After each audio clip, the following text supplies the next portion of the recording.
खिलाफ। अब करण जौहर इतने बड़े डायरेक्टर हैं, सब डरते हैं उनसे, आपने कह दिया ये मूवी माफिया है। मुझे डर नहीं लगता उनसे।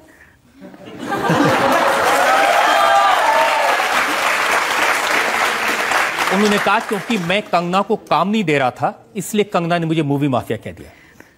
करण जौहर की मैंने एक फिल्म की हुई है, उंगली में, उन्होंने मेरे को कोई 10 मिनट, वो मेरी लाइफ की सबसे बड़ी फ्लॉप फिल्म है, मुझे चाहिए ही नहीं उनसे काम, बिल्कुल नहीं चाहिए। लेकिन आपने उनसे ये भी कहा कि वो नेपोटिज्म के जो खानदानवाद चलता है उसके फ्लैग बेरर हैं। तो मेरे सामने बैठे हुए थे, बातचीत कर रहे थे, उन्होंने मुझे कहा कि कंगना तुम अपने में ही रहती हो, कहीं कोई पार्टीज़ में नहीं जाती, दिखती नहीं हो, अपना ही तुम्हारा मतलब मेरी फैमिली में ही मैं खुश हूँ, तो तुम बड़ी मतलब अपने में ही रहती हो। तो मैंने भी उनकी एक ऑब्जर्वेशन उन्होंने मेरे बारे में बताई, तो मैंने भी कहा कि यार आप लोग लेकिन बहुत एक क्लोज निट सर्कल हो और आप लोग काफ़ी मतलब नेपोटिज्म और ये सब देखने को मिलता है। तो मैंने सोचा हम कुछ ऐसे ही आदान प्रदान कर रहे थे विचारों का, वो तो बिल्कुल ही चढ़ गए बाद में, फिर मुझ पे बहुत ज़्यादा गुस्सा हो गए। आपने कह दिया कि ये 4-5 खानदान है जो फिल्म इंडस्ट्री चलाते हैं। तो ये तो बात सच है। देखिए वो लोग कहते हैं जो खानदान वाले बच्चे होते हैं उनको फिल्म इंडस्ट्री को ऑब्जर्व करने का, उनको डिक्शन का, लैंग्वेज का, हॉर्स राइडिंग का, डांस का, इस सब की ट्रेनिंग मिलती है।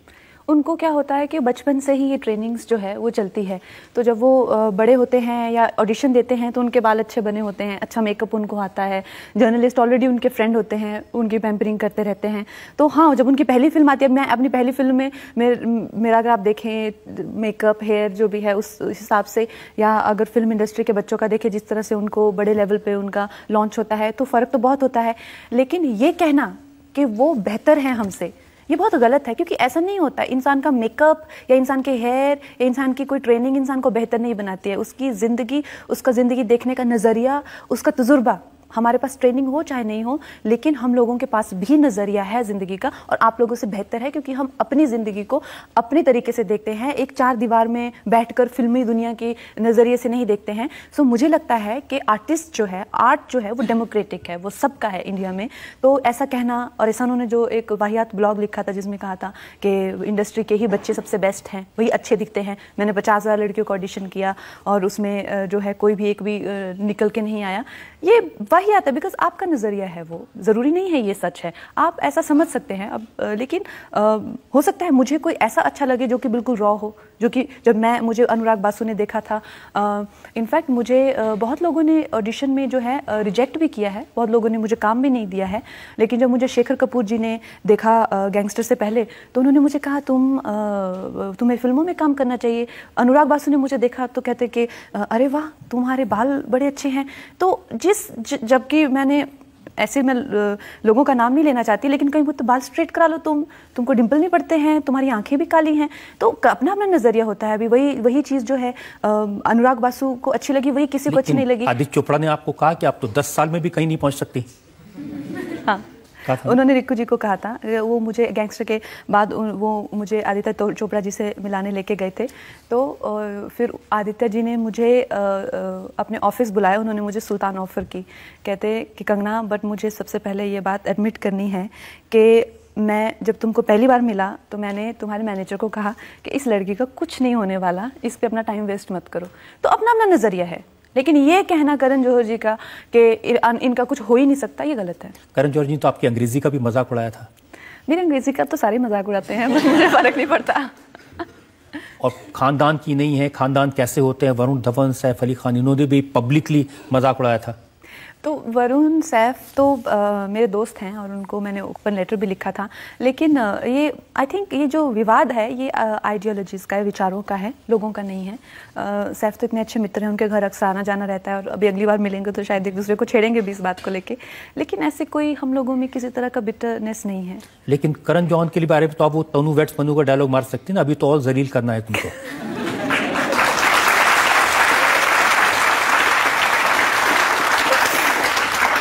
और आप घी डाल रहे हैं उसमें पूरा।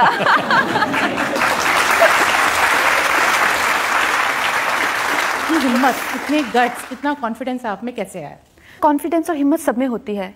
हम लोग डरते किस चीज़ से हैं? क्यों हम कुछ खो देंगे। क्या खो देंगे हम? वो होती है हमारी फैमिली, उनका प्यार, उनकी इज्जत, उनके भावनाएं। इससे हमेशा हर लड़की डरती है। और अदरवाइज डर किस चीज़ का? किससे डरना? वो इंसान ही तो हैं, जो आप इंसान आप ही की तरह तो हैं बिल्कुल। तो जब ये चीज़ों से इंसान आगे आ जाता है, उभर के आ जाता है, तो मुझे बहुत रिस्पेक्ट है हर उस इंसान के लिए जो कि उसको हमेशा समाज में इंसान को बड़ा संभल के चलना पड़ता है। ऐसा जैसे रस्सी की तरह समाज होता है, खासकर लड़कियां। ऐसा नहीं है कि आप जो चाहे नहीं बोल सकती, कर सकती, खड़ी हो सकती किसी चीज़ के अगेंस्ट, लेकिन आपके दिमाग में हज़ार चीज़ें आएंगी। वो हर हज़ार चीज़ें वो होंगी जिनके प्रति आप भावुक हैं, आप प्रेम करती हैं उनसे यार। तो इंसान कॉन्फ्लिक्टेड रहता है। मेरी हिम्मत इसलिए आती है क्योंकि मैं कहीं ना कहीं वो हिम्मत रखती हूँ कि हाँ, आपको मेरे पेरेंट्स मुझे गलत समझेंगे तो अभी के लिए समझ लें, आप मेरा समाज मुझे गलत समझेगा तो अभी के लिए समझ ले, हाँ मैं गलत हूँ। तो मुझे वो हिम्मत है, जबकि वो अच्छी नहीं है वो स्टेट जब आपको लगता है कि सब आपको ऐसा समझते हैं, आपने सबको लेट डाउन कर दिया, सब दुखी हैं, सब परेशान हैं, आपके आसपास कुछ भी नहीं, आप अकेले रह गए, इतना सब आप अपनों के ही अगेंस्ट खड़े हो गए। तो ऐसी आपकी खुद की भावनाओं की ठेस होती है। लेकिन वो है, मुझे लगता है कि मुझे सच के ही साथ में रहना है। तो ऐसे मैं अभी तक तो मैनेज कर रही हूँ। पर तो वो लाइन बिल्कुल फिट होती है ना, जो करना था करगी, कित जाके मरगी।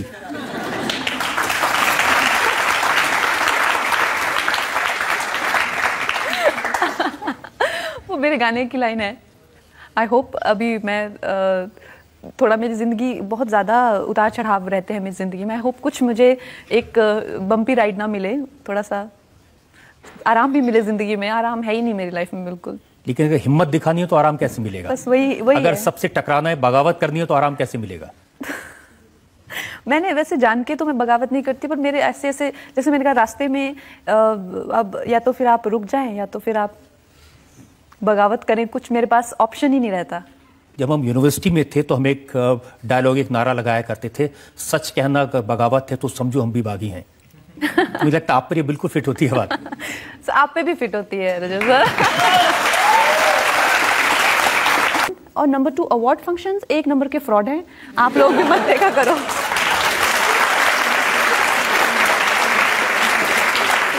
क्यों फ्रॉड कहा आपने? 1 नंबर के फ्रॉड हैं, सबके सब ग्रुपिज्म होता है इनका। ये लोग जितने भी अवार्ड फंक्शंस के जो भी ऑर्गेनाइजर्स होते हैं, मान लीजिए कोई अवार्ड फंक्शंस के जो भी सीईओज हैं या ऑर्गेनाइजर्स हैं, ये लोग ऑर्गेनाइजर्स को लेते हैं, उनको पैसा देते हैं। तो ऑर्गेनाइजर सोचता है कि पैसा बचाने के चक्कर में मैं किस को अवार्ड के बदले में एक्सचेंज करके परफॉर्मेंस करा लूँ। और ऑर्गेनाइजर ये सोचता है कि मैं सारी साल में अवार्ड जब आता है तभी मैं न्यूज़ में रहता हूँ या तभी मेरे को एक्टर मिलते हैं, तो मेरी जो पैम्परिंग करेगा, मेरे को जो इस टाइम पे थोड़ा सा मस्का लगाएगा, तो वो मेरा जो फेवरेट्स है, ये सब फेवरेटिज्म चलता है वहाँ पे। सब तरह के ये कभी कोई सब ये बहुत गलत एनवायरनमेंट है ये अवार्ड्स का। मुझे तो नहीं पसंद बिल्कुल भी। तो सिर्फ नेशनल अवार्ड लेने आप जाती हैं? हाँ, नेशनल अवार्ड का मुझे एक तो सबसे अच्छा ये लगता है कि हाँ, नेशनल अवार्ड्स में एक तो कोई टीआरपी का चक्कर नहीं होता कि टीआरपी बढ़ेगी तो परफॉर्मेंस करो, ये वो कुछ नहीं। अगर आप नहीं भी आएंगे, आपको पता है, जब मैं किसी अवार्ड फंक्शन में नहीं जाऊं, जो बड़े बड़े अवार्ड फंक्शंस हैं, 50 से 60 लोगों के फ़ोन आते हैं मुझे, वो भी इंडस्ट्री के बिगेस्ट जो भी है 50 से 60 लोग। ऑर्गेनाइजर्स जो हैं, मीडिया हाउसेस जो हैं, धमकाते हैं आपको बैन कर देंगे, ये कर देंगे, वो कर देंगे। इतना क्या हो गया है, आपको क्यों चाहिए कि मैं आऊँ ही आऊँ वहाँ पे? क्योंकि ये सब टीआरपी का चक्कर है। लेकिन नेशनल अवार्ड में आना है तो आओ, नहीं आना है तो नहीं आओ, किसी को कुछ नहीं पड़ी हुई। तो दूरदर्शन पे आता है और इस तरह का कोई टीआरपी का चक्कर नहीं है, तो मुझे जाना अच्छा लगता है। ये एक बोझ नहीं होना चाहिए। अगर मेरे को घर पे कोई काम है, मुझे नहीं जाना है, तो ऐसा नहीं मुझे 50 लोग फोन कर रहे हैं, मुझे परेशान कर दिया है। जो नहीं जाता उसको ज्यादा बुलाते हैं। हाँ, आई थिंक कहीं ना कहीं ये बड़ा ईगो हो गया है कि कंगना अवार्ड फंक्शन में नहीं जाती, अच्छा हुआ नहीं जाती, हमारे में आएगी अब। ये बहुत चल रहा है आजकल। तो 2 लोग दोस्ती, लेकिन मेरे अवार्ड फंक्शन में नहीं आ रहे तुम। लेकिन यार, ये भी तो अवार्ड फंक्शन ही है। तो कभी ऑस्कर मिलेगा तो जाएंगी?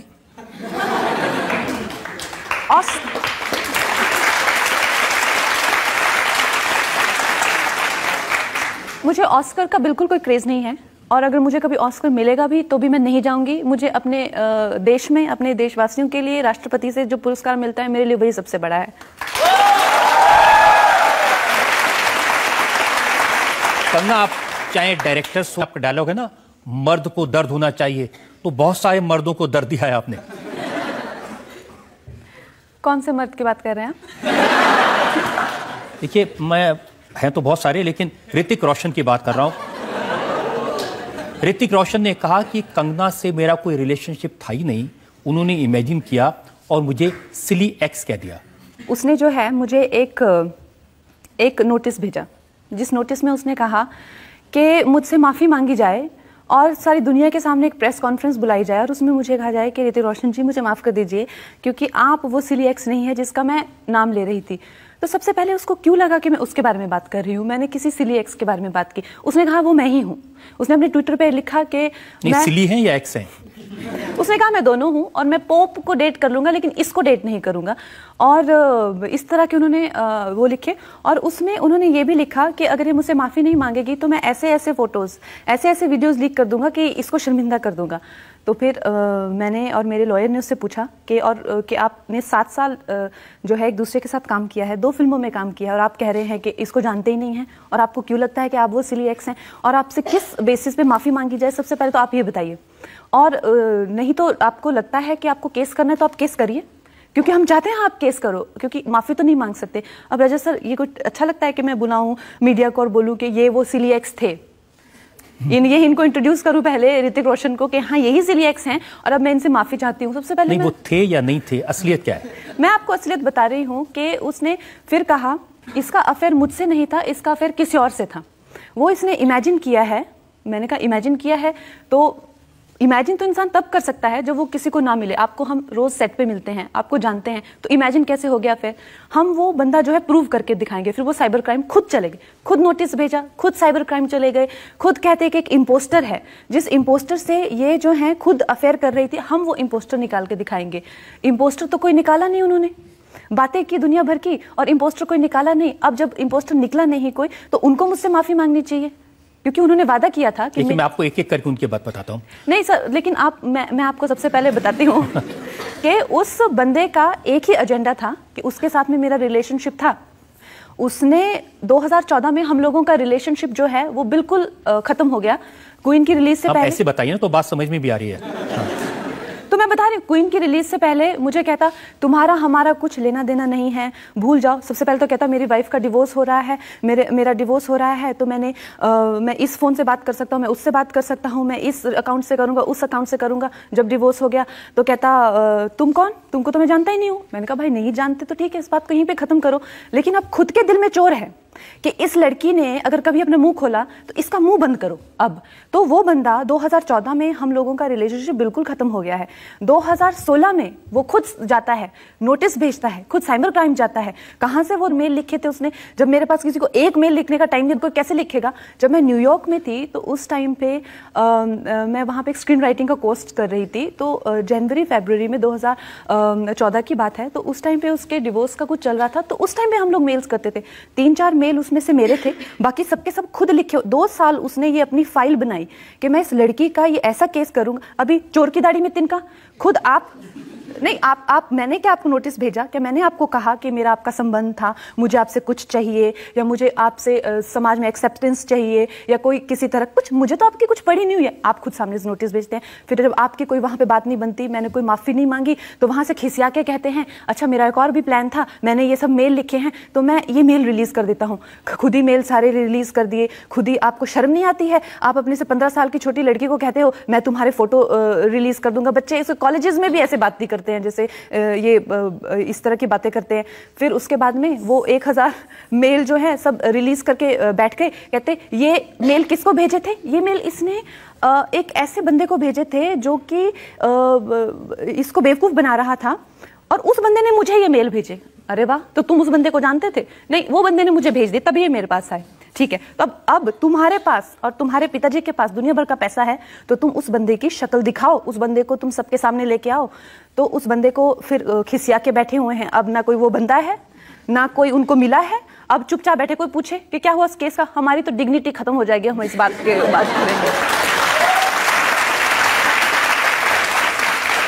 देखिए नहीं रजत सर, अब उनकी भी तो बात सुन लीजिए। नहीं, मैं उनकी सारी बातें सुनूंगी, लेकिन उसको अपने बाप के पैसे का इतना घमंड है, उसी के ही करके ये इतना हवा में वो बातें करते हैं ये लोग। उसके पिताजी ने मुझे कहा, पूरी दुनिया में उन्होंने कहा कि मैं ये लड़की को एक्सपोज करूंगा।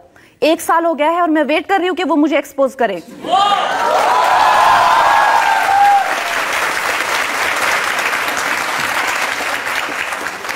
आपकी बात सही है, 1 साल से उन्होंने जरूर कहा है लेकिन एक्सपोज नहीं किया। मैं इंतजार कर रहा हूं कि आपकी अदालत में आए, कुछ एक्सपोज करें। बिल्कुल, बुलाइए उनको और पूछिए उनको कि आपके ग्रैंड डॉटर की एज की लड़की, आपने कहा इतना रिस्पेक्ट है उनका इंडस्ट्री में, और लोग मुझे पूछते हैं, अरे राकेश जी ने कहा वक्त आएगा तो मैं उनको एक्सपोज करूंगा। तो वक्त कब आएगा? वो सारी दुनिया वेट कर रही है, वक्त आएगा, कुछ तो पता चले कौन था क्या नहीं था। कभी कहते कोई कुछ था नहीं। अगर आप लोगों को कोई इंपोस्टर मिला है, नहीं एक्सपोज कर पा रहे हो तो मुझसे माफी मांगो, क्योंकि इतनी बेइज्जती मैंने सही हुई है, इतनी बेइज्जती सही हुई है जिसका कोई हिसाब नहीं है। मैंने रातों तक मैं रोती थी और मुझे नींद नहीं आती थी, मुझे स्ट्रेस हुआ, ट्रॉमा हुआ, मेंटल ट्रॉमा हुआ, इमोशनल ट्रॉमा हुआ, और हर तरह का मेरे नाम पे वो घटिया वाहियात मेल्स रिलीज करे हुए हैं। उनको आज भी लोग गूगल करके पढ़ते हैं और चटकारे लेते हैं। ये बदतमीजी के लिए मुझे माफी चाहिए उनसे। बुलाओ उनको यहाँ पे।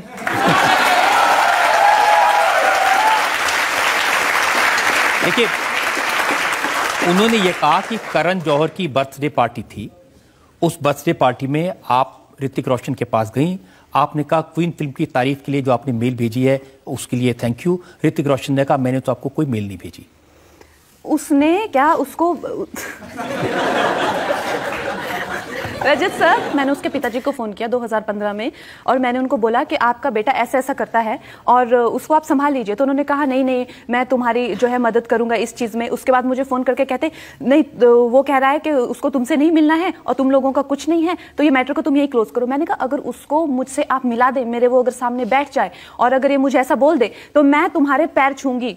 तो कहता मैं नहीं उसको बुला सकता क्योंकि वो कह रहा है मुझे तुमसे मिलना ही नहीं है। मैंने कहा ठीक है, अब ये मैटर वहां पे क्लोज होगी। क्वीन रिलीज हुई तो क्वीन से पहले इसने मेरे से ब्रेकअप कर लिया था। क्वीन रिलीज हुई तो फिर से आ गया जनाब, मुझसे बड़ी गलती हो गई, मुझे माफ कर दो, मुझसे माफ।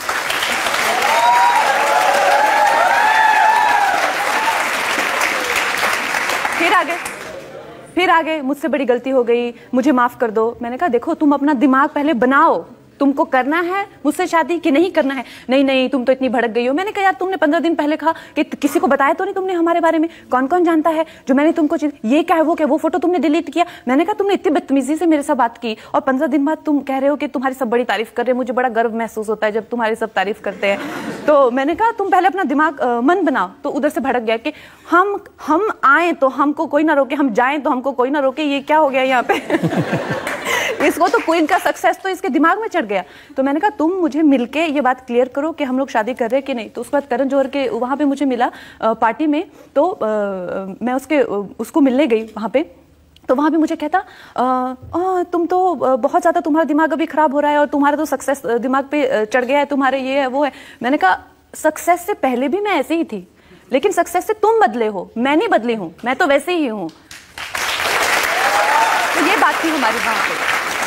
उन्होंने कहा कि आपने ऋतिक रोशन पर ईमेल की बरसात कर दी, 1439 मेल भेज दिए। उसने वो मेल जो हैं, अब मैंने बताया आपको 2014 में हम लोगों का रिलेशनशिप बिल्कुल खत्म हो गया था।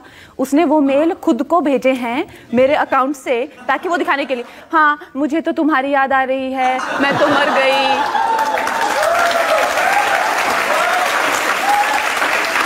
हाँ, और मेरे दिमाग में प्रॉब्लम है, तुम मेरा इलाज करा दो, मुझे तो ऐसे इमेजिन होता है, मुझे तो ये था वो था। अरे यार, तुम खुद को इतना ज्यादा मतलब तुम क्या मेनका हो और मैं क्या, मतलब वो क्या थे, विश्वामित्र हो। तुम तो खुद अप्सरा बन गए और मुझे बना दिया मुझे बना दिया एक मतलब इंसान जिसका खुद पे कोई वो ही नहीं है, वश नहीं है। ऐसा कभी क्या होता है? तो अगर मैंने आपको ये मेल अगर भेजे हैं तो आपने सबसे पहले को मेल आते रहे 1000 मेल आते रहे, तो आपको 2 साल बाद याद आया कि 1 साल पहले मुझे 1000 मेल आए थे। ऐसा कभी होता है क्या? और अगर आपको एक लड़की जिसने 7 साल आपके साथ काम किया है, क्या आप उसको फोन उठा के नहीं बोल सकते कि क्या तुम मेल करती रहती हो यार, तुमको कुछ काम नहीं है कि कोई और? नहीं, आपने वो मेल इकट्ठे किए, आपने उनकी फाइल बनाई, फिर आपने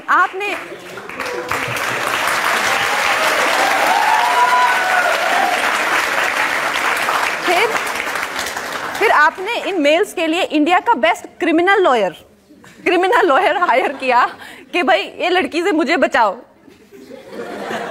जब आप खुद कहते हो कि मेल आए थे आपको 1 साल पहले, जब 1 साल से आप ही के कहने पे लड़की आपको कांटेक्ट नहीं करती है, बात नहीं करती है, तो आपको बचने की जरूरत क्या है? ये तो आप दुनिया को बताना चाहते हो, दिखाना चाहते हो कि लड़की की मानसिक हालत ठीक नहीं है। फिर लड़की कल को कहेगी कि ऋतिक रोशन ने तो मुझसे शादी का वादा किया था, तो प्लीज इसको मत मानना।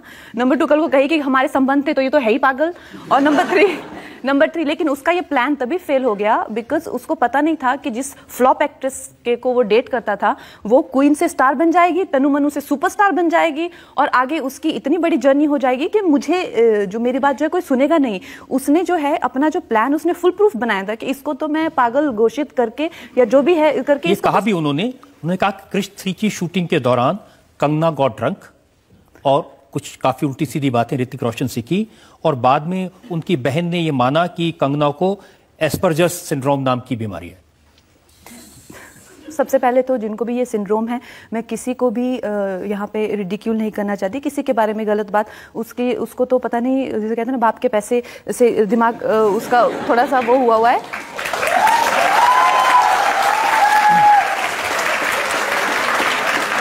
उसने जितना भी मुझे उसने मेंटल इलनेस के लिए कहता है, ये जो भी सिंड्रोम यूज करता है, he should know these are real disorders, he can not use them for controversy के लिए यूज करता है वो अलग अलग सी चीजें। लेकिन मेरी बहन को अगर ये जो किस्सा वो बताता है, ये किस्सा है 2013 का, 2000 इसका, इतनी ही उसको दिक्कत थी मेरे से, तो मेरी बर्थडे पार्टी में फ्लोर पे लोट लोट के क्यों नाचता था वो?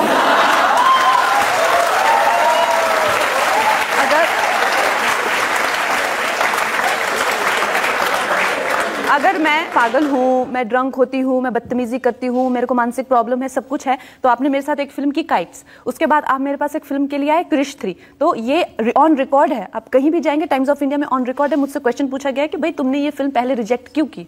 मैंने इसीलिए की थी क्योंकि मुझे पता था कि ये यहाँ पे जो है कुछ ना कुछ क्योंकि हम लोगों का पहले भी कुछ अफेयर वगैरह था, तो मुझे पता था कि ये शादीशुदा इंसान है, मुझे इन चीज़ों से जो है दूर रहना है।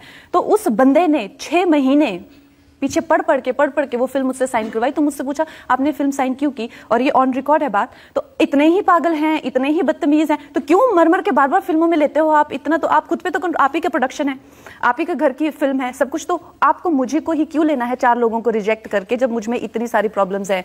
ये मैं जानना चाहती हूँ। ये तो वो खुद पे कर ही सकते हो।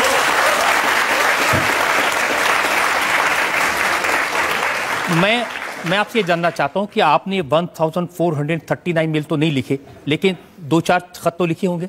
उसमें मुझे इतना दुख हुआ रजत सर, क्योंकि मैंने सच में ही उस इंसान को बहुत प्यार किया था, और मुझे इतना दुख इसलिए हुआ क्योंकि उसने वो जो मुझे एक्चुअली शायरी लिखने की आदत है और ये सब है, तो मैं जब न्यूयॉर्क में थी तो हम लोगों का बड़ा अच्छा एक्सचेंज था, और जो लोगों का पर्सनल एक इंटीमेसी होती है, वो दुनिया की सबसे खूबसूरत चीज़ होती है जब भी आप किसी के साथ में एक रिलेशनशिप शेयर करते हैं। और मेरे लिए वो बहुत ही ज़्यादा कीमती पल थे मेरी ज़िंदगी के वो। और उसने उन 3-4 लेटर को जो कि मैंने उसको भेजे थे, उसमें उनको कॉपी पेस्ट करके उन्होंने उन लेटर्स में डाला है जो कि मैंने नहीं भेजे हैं। तो कहीं ना कहीं जो मैंने अपने प्रेमी के लिए, या कहीं ना कहीं जो मैंने इतने आई थिंक कहीं ना कहीं एक अलग सी जोन में इंसान होता है जब वो उस तरह की बातें, उस तरह की नज़में, उस तरह की शायरी आप किसी के लिए नहीं करते, तो वो सब उसमें डाल के उसने दुनिया में वो मेरे को बदनाम करने के लिए यूज़ किया। तो मुझे लगता है कि it is like a second death you go through when somebody do that to you. बहुत तकलीफ हुई होगी जब ये चीज़ें पब्लिक हो गई, जो आपके बीच की पर्सनल इमोशनल चीज़ें थी।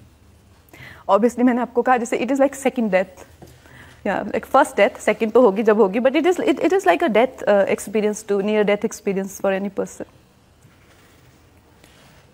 कोई आपने उनसे हक मांगा था? आपने कहा कि मैं मिस्ट्रेस नहीं रहना चाहती, मैं शादी करना चाहती हूँ, मुझे मेरा हक मिलना चाहिए। देखिए, जब हम लोगों का रिलेशनशिप चला था तब उस टाइम पे उन्होंने मुझे ऐसा नहीं है कि किसी तरह से बहलाया था या फुसलाया था। उन्होंने मुझे कहा था कि देखो कंगना, मैं एक रिश्ते में हूँ और मैं तुम्हें कभी भी स्वीकार नहीं कर पाऊँगा पब्लिकली, और कभी हम लोगों की शादी नहीं हो पाएगी। तो फिर